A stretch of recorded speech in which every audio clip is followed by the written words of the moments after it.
ऐसा होता है कि बच्चे प्रैक्टिस के दौरान उन्हें ये नहीं पता चलता कि वो सही कर रहे हैं, गलत कर रहे हैं। इसी वजह से यहाँ पे एडवांस टेक्नोलॉजी यूज़ करी गई है।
Hello everyone, welcome back to our channel of insure education. मैं हूं मुमताज़ एंड आज मैं हूं किर्गिस्तान में। एंड किर्गिस्तान की हम एक मेडिकल यूनिवर्सिटी विजिट करने वाले हैं जिसका नाम है इशिकुल स्टेट यूनिवर्सिटी।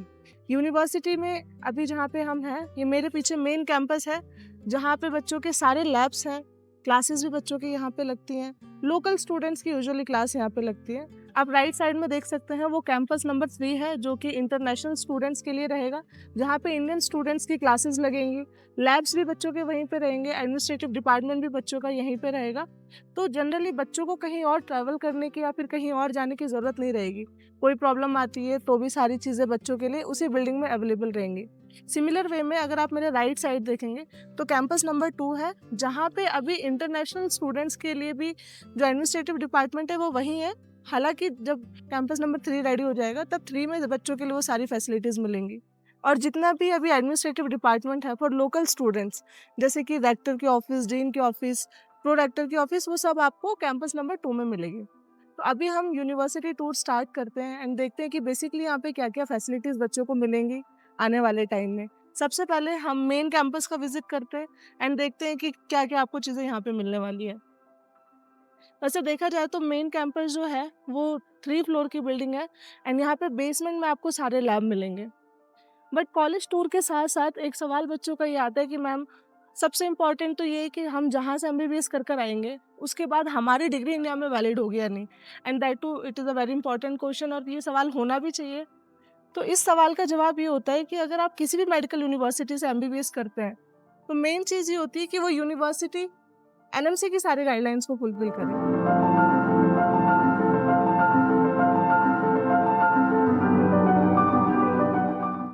मेन होती है NMC guidelines, because being a Indian students, अगर आप एमबीबीएस कर कर जा रहे हैं तो आपकी डिग्री इंडिया में वैलिड भी होनी चाहिए।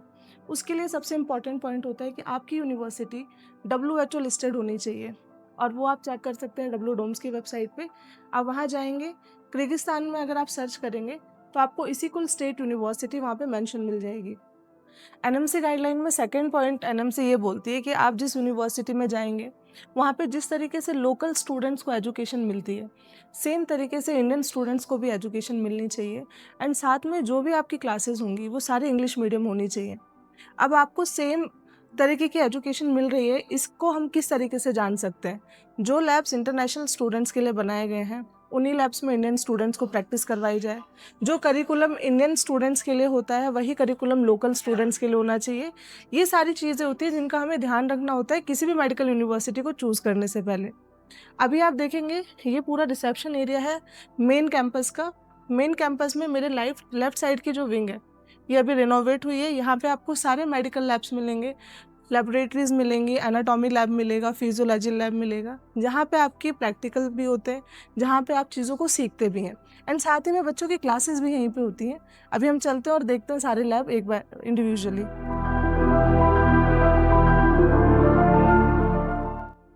स्टार्टिंग में आप देखेंगे लेफ्ट साइड में क्लासरूम है जहाँ पे बच्चों को क्लासेस दी जाती है।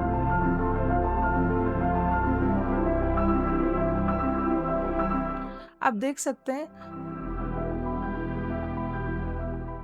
बहुत लिमिटेड यहाँ पे बच्चों के क्लासेस लगती है, स्मॉल बैचेस में क्लासेस होती हैं। यूजुअली जो ये मेन डिफरेंस होता है इंडियन प्राइवेट कॉलेजेस में और बाहर के गवर्नमेंट कॉलेजेस में कि इंडिया में क्या होता है कि जो लेक्चर्स होते हैं, क्लासरूम्स होती हैं, वो उसमें नंबर ऑफ़ स्टूडेंट्स बहुत ज़्यादा होते हैं। कई बार 200 बच्चे 250 बच्चों की एक साथ क्लास लगती है। बट बाहर की जो गवर्नमेंट यूनिवर्सिटीज़ होती है उनमें यही आपको एक बेनिफिट मिलता है कि स्मॉल बैचेस में आपकी क्लास होती है। आप देख सकते हैं मैक्सिमम सीटिंग जो है वो 12 to 15 स्टूडेंट्स की है ओनली। एंड बहुत प्रॉपर तरीके से बच्चों को पढ़ाया जाता है। इतनी कम स्ट्रेंथ होती है कि बच्चा इजीली अपने डाउट्स वगैरह सारे क्लियर कर सकता है टीचर से ड्यूरिंग देयर क्लासेस।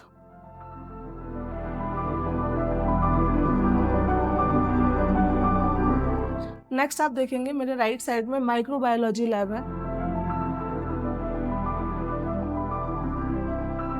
जितने भी इक्विपमेंट्स आपको दिख रहे हैं ये सारे न्यू हैं और जो भी लेटेस्ट टेक्नोलॉजी है उसके अकॉर्डिंग ये सारे मंगवाए गए हैं। And as I told you कि नंबर ऑफ़ स्टूडेंट्स बहुत कम होते हैं ग्रुप में, एंड उसी के अकॉर्डिंग ही आपको हर लैब में उतने ही इंस्ट्रूमेंट एक साथ मिलेंगे कि हर एक बच्चा इंडिविजुअली उन पर प्रैक्टिस कर सके। आप देख सकते हैं मैक्सिमम 15 इक्विपमेंट्स आपको यहाँ मिलेंगे ताकि हर ग्रुप में हर बच्चे को इंडिविजुअली एक डिवाइस मिल सके।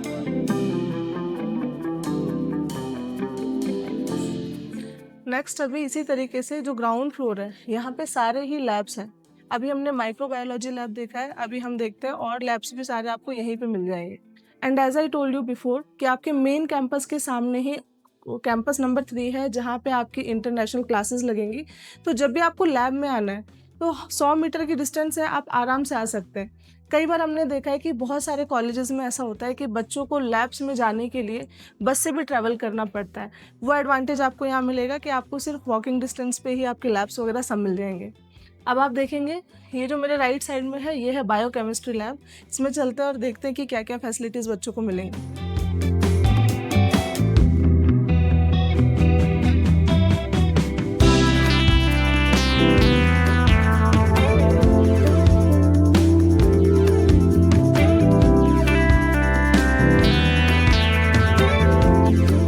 बायोकेमिस्ट्री लैब में जनरली हम ये समझते हैं कि हमारे बॉडी एंजाइम्स किस तरीके से काम करते हैं, मेटाबॉलिज्म किस तरीके से काम करता है, एंड उसके लिए एक प्रॉपर लैब की रिक्वायरमेंट होती है क्योंकि जहाँ पे सेल्स को, टिश्यूज़ को, इन सब पे वर्क किया जाता है। आप देख सकते हैं मेरे राइट साइड में भी एंड टेबल के ऊपर भी बच्चों को हर चीज़ प्रोवाइड करी गई है जिससे वो केमिकल रिएक्शंस वगैरह भी करके देख सकते हैं एंड उनको बेनिफिट मिलता है कि प्रैक्टिकल तरीके से चीज़ों को समझने का। अब इसके बाद हम चलते हैं फिजियोलॉजी लैब में और वहाँ देखते हैं कि क्या क्या फैसिलिटीज़ यूनिवर्सिटी बच्चों को प्रोवाइड कर रही है। ये फिजियोलॉजी लैब है जो कि बायोकेमिस्ट्री के जस्ट एडजेसेंट में है। यहाँ पे भी आप देख सकते हैं कि जितने भी आपको इक्विपमेंट्स दिखेंगे सारे लेटेस्ट हैं एंड उतने ही हैं जितने ग्रुप में स्टूडेंट्स होते हैं। आप देख सकते हैं स्पेस भी काफ़ी अच्छा है बच्चों के लिए एंड बच्चे इजीली यहाँ पे सारी चीज़ें प्रैक्टिस कर सकते हैं। टीचर के लिए यहाँ पे एक स्क्रीन प्रोवाइड होती है ताकि जो भी टीचर यहाँ पे करके दिखा रहा है बच्चे जहाँ पे भी रहते हैं, जिस भी टेबल पर रहते हैं, वहाँ से आराम से यहाँ पे देख सकें और उस चीज़ को प्रैक्टिस कर सकें। सो बेसिकली एक मेडिकल स्टूडेंट्स के लिए जो जो एक फिजियोलॉजी लैब में होना चाहिए वो सब कुछ यहाँ पे अवेलेबल है। फिजियोलॉजी लैब के बाद अब हम चल रहे हैं एनाटॉमी म्यूजियम में। यहाँ पे बच्चों की क्लासेस भी लगती है एंड साथ में बच्चों के लिए यहाँ पे ह्यूमन बॉडी पार्ट्स भी रखे हुए हैं ताकि बच्चों को लेक्चर के साथ साथ ही चीज़ें समझ आ जाए। आप देख सकते हैं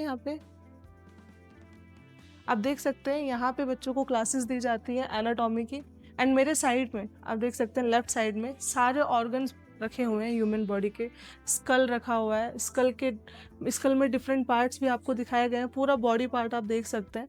इस तरीके की डमी यहाँ पे प्रोवाइड करवाई जाती है बच्चों को, ताकि जब बच्चों के लेक्चर हो रहे हैं उसी टाइम अगर बच्चे का कोई डाउट होता है तो ऑन द स्पॉट क्लियर हो जाए। As we all know, anatomy is the study of human organs. तो जब हम कभी भी ऑर्गन्स पढ़ते हैं तो उस टाइम पे अगर हमें ऑर्गन्स का विजुअलाइजेशन भी मिल जाए तो डाउट्स बहुत ईजिली क्लियर हो जाते हैं।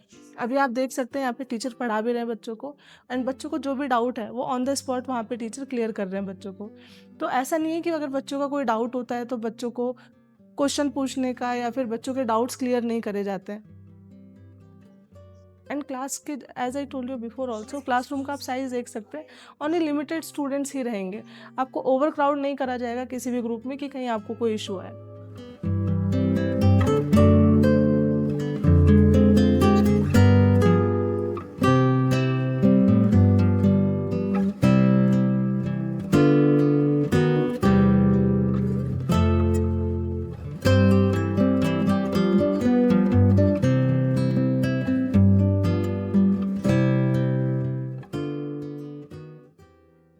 एनएमसी गाइडलाइंस के जैसे मैंने आपको पहले 2 पॉइंट बताए थे कि आपकी इंग्लिश मीडियम यूनिवर्सिटी होनी चाहिए, करिकुलम सेम होना चाहिए for local and international students, and NMC की गाइडलाइंस को आप यूनिवर्सिटी फुलफिल करती हो। साथ ही में यहाँ पे एक और बहुत इंपॉर्टेंट पॉइंट है जो कि आपको पता होना चाहिए कि आप जहाँ पे भी जा रहे हैं मेडिकल एजुकेशन लेने के लिए, वहाँ पे आपको प्रॉपर प्रैक्टिकल एक्सपोजर मिलना चाहिए। अब प्रैक्टिकल एक्सपोजर तो आपको मिलता है 3rd ईयर के बाद, क्योंकि क्लिनिकल सब्जेक्ट्स आपके 3rd ईयर के बाद स्टार्ट होते हैं। बट जब बच्चा 1st से 3rd ईयर में होता है उस टाइम पे कॉलेज के अंदर भी बच्चों को फैसिलिटी मिलना ज़रूरी है, जहाँ पे बच्चे थ्योरी के साथ साथ प्रैक्टिकल चीज़ें भी सीख सकें। एंड ये आपको मैं दिखाने वाली हूँ कि किस तरीके से इसी कुल स्टेट यूनिवर्सिटी में मिलेगा, किस तरीके से यहाँ पे सिमुलेशन लैब्स बनाए हुए हैं जहाँ पे बच्चे थ्योरी के साथ साथ प्रैक्टिकल एक्सपोजर भी साथ साथ सीखते हैं। तो चलिए अभी हम चलते हैं सिमुलेशन सेंटर के अंदर, लैब के अंदर, और वहाँ पे देखते हैं कि क्या क्या बच्चों को फैसिलिटीज़ यूनिवर्सिटी प्रोवाइड कर रही है। आप देख सकते हैं सिमुलेशन सेंटर में सारी चीज़ें बच्चों के लिए हैं। ये पूरा फुल बॉडी है जहाँ पे आपको हर एक चीज़ सिखाई जाएगी। किस तरीके से आप सीपीआर दे सकते हैं, किस तरीके से आप सारी चीज़ें चेक कर सकते हैं, तो आप प्रैक्टिकल चीज़ें यहीं पे सीखते हैं। एंड पूरे बॉडी पार्ट के अलावा भी यहाँ पे इंडिविजुअली पार्ट्स रखे हुए हैं ताकि आप सीख सकें। अब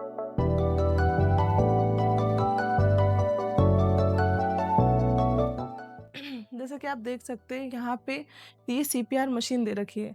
अब कई बार ऐसा होता है कि बच्चे प्रैक्टिस के दौरान उन्हें ये नहीं पता चलता कि वो सही कर रहे हैं गलत कर रहे हैं। इसी वजह से यहाँ पे एडवांस टेक्नोलॉजी यूज़ करी गई है, मशीन दी गई है कि यहाँ पे आपको सब कुछ पता चलता है कि आप सही तरीके से सीपीआर दे रहे हैं, गलत तरीके से दे रहे हैं, कितना प्रेशर बॉडी पे आना चाहिए, वो सारी चीज़ें आपको यहाँ पे डिस्प्ले हो जाएंगी। अगर आप गलत करेंगे तो भी आपको मशीन बता देगी कि आप गलत तरीके से कर रहे हो और आपको सही प्रैक्टिस करनी है। तो इसका बेनिफिट ये होता है कि जब आप जाएंगे हॉस्पिटल में प्रैक्टिस करने के लिए, उससे पहले आप ऑलरेडी इन सारी चीज़ों को एक बार करके देख चुके होंगे, तो आप जब रियल पेशेंट से इंटरेक्ट करेंगे उस टाइम आपको कोई इशू आएगा नहीं।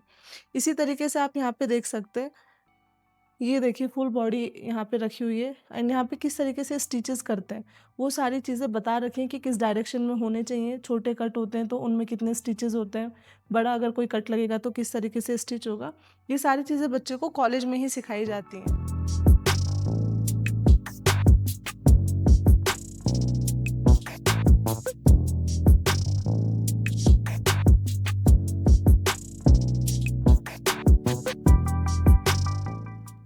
ये देखिए, अब जैसे मान लो आपको ब्लड प्रेशर चेक करना है, तो ब्लड प्रेशर एक इतनी बेसिक चीज़ होती है कि आपको ये 1st ईयर 2nd ईयर में आनी चाहिए, और ये इसके लिए आपको यहाँ पे सिमुलेशन सेंटर में सारी चीज़ें मिल रही हैं। ये पूरा प्रॉपर मशीन यहाँ पे रखी हुई है, आर्म यहाँ पे रखा हुआ है। जब आप इसको आर्म में लगाते हैं तो कितना प्रेशर आपको उसमें कितना प्रेशर चाहिए होता है, वो सारी चीज़ें आप यहाँ पे सीखते हैं।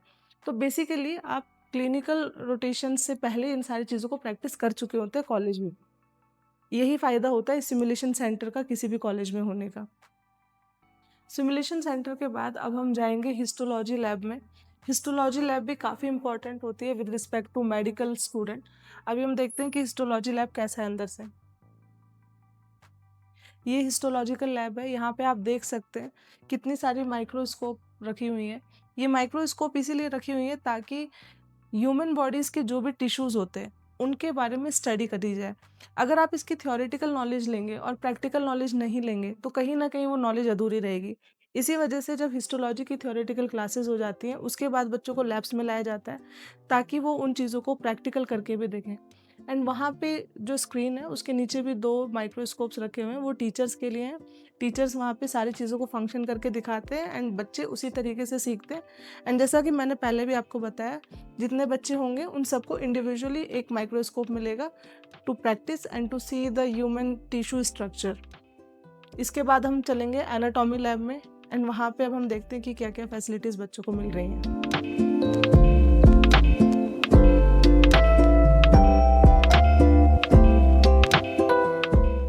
ये रूम अलग से इसलिए बनाया गया है क्योंकि यहाँ पे एनाटॉमी टेबल रखी हुई है।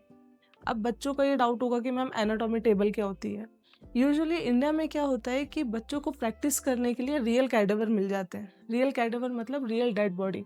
बट जब हम बात करते हैं सेंट्रल एशियन कंट्रीज़ की, जैसे कि किर्गिस्तान, कजाकिस्तान, उज़्बेकिस्तान, इन कंट्रीज़ में क्या होता है आपको रियल कैडेवर नहीं मिलता है। तो जब भी आपको प्रैक्टिस करनी होती है, चाहे आप सिमुलेशन सेंटर हो या फिर आप एनाटॉमी लैब में भी आएंगे, तो यहाँ पे आपको रियल बॉडी पार्ट्स मिलते तो हैं बट वो प्रिजर्व होते हैं, पर आपको उसमें प्रैक्टिस नहीं करने देंगे। तो इसी वजह से इसी कुल स्टेट यूनिवर्सिटी में यूनिवर्सिटी की तरफ से एक एनाटॉमी टेबल बच्चों को प्रोवाइड करवाया गया है जिसमें आपको 3D स्ट्रक्चर मिलता है फुल बॉडी का। तो जैसे आप कैडेवर पर प्रैक्टिस करते हैं उसी तरीके से आप सारी चीज़ें ये जो एनाटॉमी टेबल है इस पर भी देख सकते हैं। इसके बाद यहाँ पे एक क्लासरूम और है, आप देख सकते हैं जैसे स्टार्टिंग में मैंने आपको क्लासरूम दिखाई थी, इसी तरीके से यहाँ पे भी क्लासेस बच्चों की लगती हैं।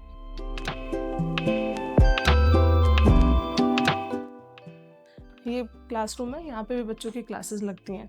तो ग्राउंड फ्लोर पे सारे लैब्स थे जो कि हमने कवर कर लिए हैं एंड स्टार्टिंग एंड एंडिंग में आपको एक एक क्लासरूम मिल गई। अब हम चलते हैं सेकंड फ्लोर पे और देखते हैं सेकंड फ्लोर पे क्या है। ये पूरा ग्राउंड फ्लोर हो गया। बेसिकली जो मेन कैंपस है, जो मेन ये वाली बिल्डिंग है, ये इंटरनेशनल स्टूडेंट्स के लिए है फ़िलहाल। बट यहाँ पे फिर भी हम देखते हैं सेकंड फ्लोर, थर्ड फ्लोर पे क्या क्या है, क्योंकि तीन मंजिला बिल्डिंग है ये। यहाँ पे लेक्चर हॉल्स भी है बच्चों के, जहाँ पे सारे ग्रुप्स को इकट्ठा करके लेक्चर्स दिए जाते हैं। तो अभी हम चलते हैं लेक्चर हॉल देखेंगे एंड उसके बाद हम चलेंगे इंटरनेशनल मेडिकल फैकल्टी में।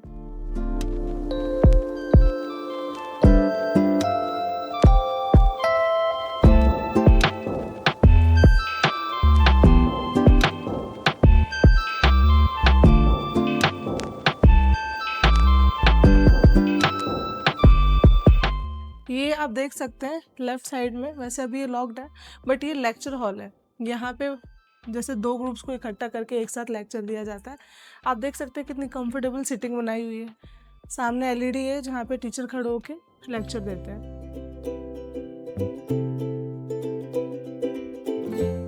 मेरे लेफ्ट एंड राइट साइड में जो भी हमने देखा है ये डिफरेंट फैकल्टीज़ के लिए है, इस वजह से हम वहाँ पे नहीं जा रहे। मैं जनरली आपको जो मेडिकल से रिलेटेड है उन्हीं चीज़ों को दिखा रही हूँ।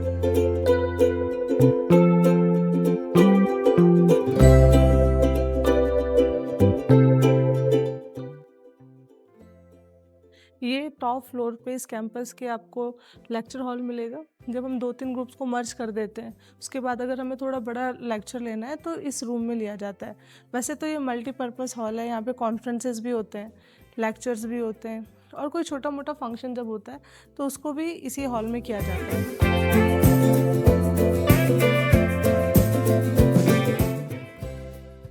ये पूरे 3 फ्लोर थे इस कैंपस के। अब हम चलेंगे कैंपस नंबर 3 में, जो कि स्पेशली इंटरनेशनल स्टूडेंट्स के लिए बनने वाला है अभी। वैसे तो वो अंडर कंस्ट्रक्शन है, आने वाले टाइम में विद इन 1 और 2 मंथ्स वो पूरा कंप्लीट हो जाएगा। अभी हम चल के देखते हैं कि वहाँ पे किस तरीके से आपको इंफ्रास्ट्रक्चर मिलने वाला है। तो चलिए कैंपस नंबर 3 में।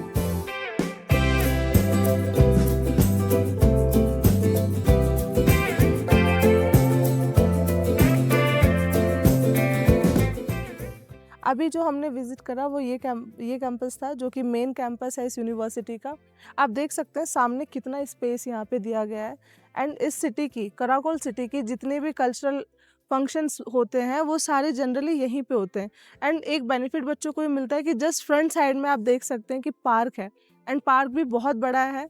जब बच्चों की क्लासेस हो जाती हैं और जब गैप होता है एक क्लास से दूसरे क्लास के बीच में, तो हॉस्टल में ना जाके बच्चे अपना ईजिली टाइम स्पेंड कर सकते हैं पार्क में। एंड जो पहले भी मैंने आपको बताया कि ये कैंपस बहुत इंटीग्रेटेड है। पीछे आप देखोगे मेन बिल्डिंग, लेफ्ट साइड में आप देख सकते हो इंटरनेशनल मेडिकल फैकल्टी, जो मैं भी आपको दिखाने वाली हूँ। साथ ही में मेरे राइट साइड में आप थोड़ा सा दूर जाएंगे तो आपको एडमिनिस्ट्रेटिव बिल्डिंग मिल जाएगी। तो सारी चीज़ें वॉकिंग डिस्टेंस पे हैं। बच्चों को ऐसा कोई प्रॉब्लम नहीं आती है ट्रैवलिंग के लिए कि उन्हें बस लेनी पड़ रही है या फिर टैक्सी से कहीं और जाना पड़ रहा है। हर जगह बच्चा वॉक करके भी जा सकता है। अब हम चलते हैं उस बिल्डिंग में जहाँ पे इंडियन स्टूडेंट्स की स्पेशली क्लास लगने वाली है।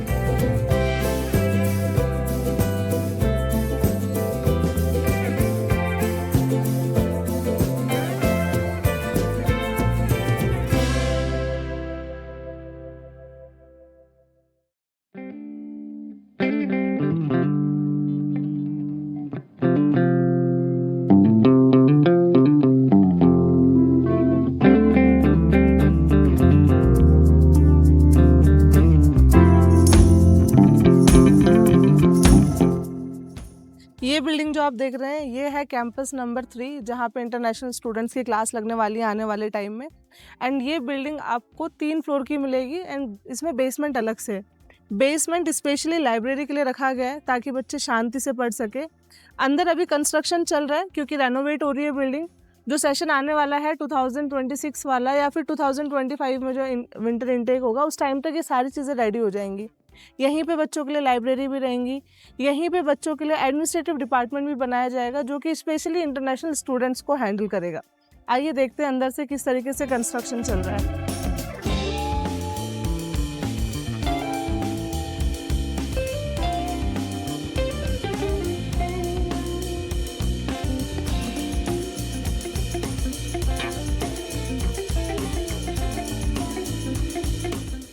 ये क्लासरूम्स बन रहे हैं बच्चों के लिए। इस फ्लोर पे जो फर्स्ट फ्लोर रहेगा वो जनरली यहाँ पे क्लासेस ही रहेंगी एंड क्लासेस का भी काफ़ी अच्छा साइज़ है, स्पेशियस है।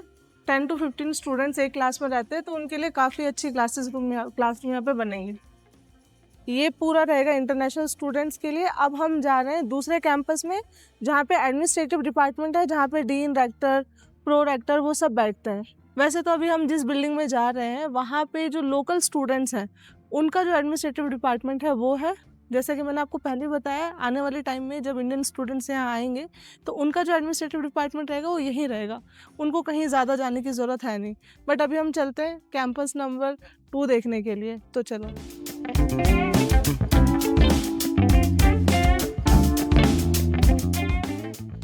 आप आराम से पार्क में से आ सकते हैं कैंपस नंबर 3 से एडमिनिस्ट्रेटिव बिल्डिंग तक। ये जो सामने आपको दिख रही है ये एडमिनिस्ट्रेटिव बिल्डिंग ही है।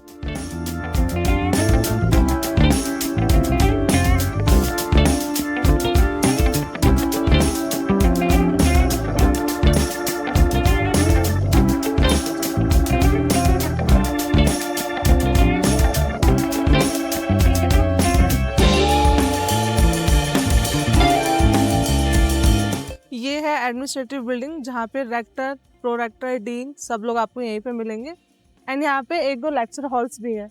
इसके बाद यहाँ से राइट साइड में जाके अगर हम देखेंगे तो 200 मीटर के डिस्टेंस पे आपको स्पोर्ट्स कॉम्प्लेक्स मिल जाएगा जहाँ पे बच्चे इंडोर गेम्स भी खेल सकते हैं, आउटडोर गेम की फैसिलिटीज़ भी वहाँ पे हैं एंड साथ में वहाँ पे ऑडिटोरियम भी है जहाँ पे कल्चरल फंक्शंस यूनिवर्सिटी की तरफ से ऑर्गेनाइज किए जाते हैं। So this is all about the tour of Issyk-Kul state university. Government university है। अगर आप भी किर्गिस्तान की कोई गवर्नमेंट मेडिकल यूनिवर्सिटी का ऑप्शन देख रहे हैं तो आप इस यूनिवर्सिटी को भी चूज़ कर सकते हैं। जैसे कि हमने देख लिया है, बेसिक फैसिलिटीज़ आपको सारी यहाँ पे मिलेंगी। एनएमसी गाइडलाइन भी यूनिवर्सिटी फुलफिल करती है एंड यहाँ पे एक बड़ा पॉइंट बच्चों को ये मिलता है कि जिस सिटी में ये यूनिवर्सिटी लोकेटेड है वो सिटी बहुत प्यारी है। बहुत सारे टूरिस्ट यहाँ पे आते हैं, तो जो बच्चे यहाँ पे रहेंगे उनके लिए पढ़ाई के साथ साथ घूमने के लिए भी अच्छा मौका मिल जाता है। अगर इसके बाद भी आपका कोई डाउट हो रिगार्डिंग दिस यूनिवर्सिटी तो आप कांटेक्ट कर सकते हैं इंश्योर एजुकेशन से, जो नंबर स्क्रीन पर आ रहा है उस पर। And for any further information regarding study MBBS in Kyrgyzstan you can visit our official website, that is www.insureeducation.com। Thank you for watching my video.